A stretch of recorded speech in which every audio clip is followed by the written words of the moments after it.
Vamos para uma aula aqui hoje de ciências da natureza e suas tecnologias, física.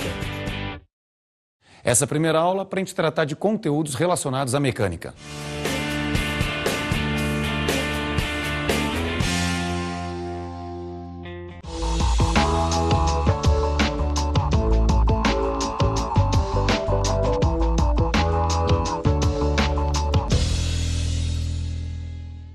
Questão 1 diz o seguinte: as empresas concessionárias de energia elétrica espalhadas em todo o país enviam mensalmente para seus clientes as popularmente conhecidas contas de luz. A figura a seguir mostra uma parte de uma fatura desse tipo. Dá uma olhada nessa figura que representa uma conta de luz, chamada conta de energia. Ela tem diversas informações, só que na verdade o que interessa para o consumidor é aquilo lá, o consumo médio em quilowatt-hora. A propósito, vamos fazer uma transformação de unidades. Quilowatt-hora é unidade de energia, mas um sistema usual. Joule também é unidade de energia, mas um sistema internacional. Então a transformação fica a seguinte: 1 kWh, o número 1 você mantém, o quilo significa 1000, watt mantém. Hora corresponde a 3.600 segundos. Então, realizando esse cálculo, fica lá, 1 kWh igual a 3.600.000 joules. Bom, pensando nessa relação e que 1 kWh corresponde a 3.600.000 joules, imagina só o consumo, no caso dessa conta que foi apresentada, são 183 kWh. Se for transformar isso aí para joule, você vai ficar com um número gigantesco em joules. Então, nas chamadas contas de luz, a gente acaba expressando o consumo em kWh para não ficar muito complicado o número, ou seja, para que a interpretação dessas faturas não seja praticamente impossível. Bom, voltando então ao texto da questão. Entre as alternativas, qual apresenta o melhor motivo de não ser utilizada a unidade do sistema internacional para o consumo médio de energia elétrica desse cliente? A. Se fosse utilizada a unidade do sistema internacional, o consumo de energia elétrica ficaria representado por números muito pequenos. Isso daria aos clientes uma sensação de estarem utilizando pouca energia elétrica, provocando um aumento no consumo. B. Se fosse utilizada a unidade do sistema internacional, o consumo de energia elétrica ficaria representado por números fracionários. Isso faria com que os valores cobrados pelas concessionárias acabassem tendo sempre uma parte representada em centavos de real, tornando os pagamentos mais complicados. C. Se fosse utilizada a unidade do sistema internacional, o consumo de energia elétrica ficaria representado por números negativos. Isso geraria prejuízos à concessionária no momento da cobrança. D.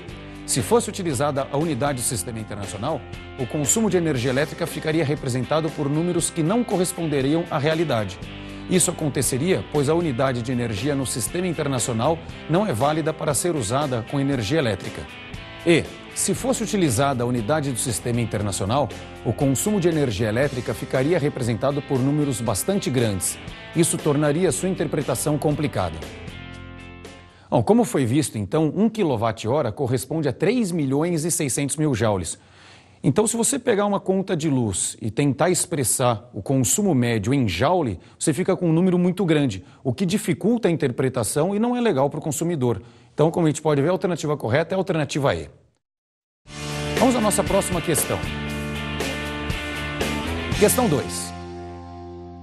Na figura a seguir, em que uma trajetória orientada é mostrada como exemplo, temos dois corpos com velocidades escalares, V1 e V2, de diferentes valores e sinais.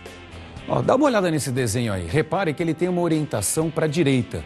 Isso significa dizer que velocidades para a direita são positivas, velocidades para a esquerda são negativas. O corpo número 1 tem uma velocidade que é menos 2 metros por segundo. O corpo 2 tem uma velocidade que é 5 metros por segundo. Então o sinal indica para onde o corpo vai. Voltando à questão. Definindo-se rapidez como módulo da velocidade escalar de um corpo, podemos afirmar que: alternativa A, dois corpos que têm a mesma rapidez se movimentam com a mesma velocidade escalar. B, velocidade escalar é conceitualmente igual a rapidez. C, entre dois corpos, o que tem maior rapidez é o que possui velocidade escalar maior. D, o chamado velocímetro, aparelho encontrado no painel de carros, é um instrumento que mede rapidez e não velocidade escalar como poderia se supor. E, se a velocidade escalar de um móvel aumenta, isso significa que ele está se movimentando cada vez mais rápido. Imagina um carro que está se movimentando na mão correta de uma rua a 60 km por hora. Você olha lá no velocímetro, vai estar escrito 60 km por hora. Agora imagine que um motorista imprudente coloque esse carro na contramão da rua. Mas se você olhar para o velocímetro, não vai marcar menos 60 km por hora. Claro que não. O velocímetro é incapaz de perceber se o carro está se movimentando em um ou outro sentido.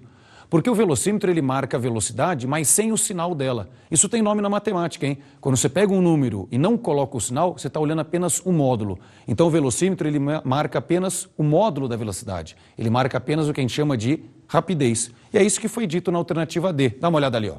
O chamado velocímetro, aparelho encontrado no painel de carros, é um instrumento que mede rapidez e não velocidade escalar como poderia se supor. Vamos à nossa próxima questão. Questão 3.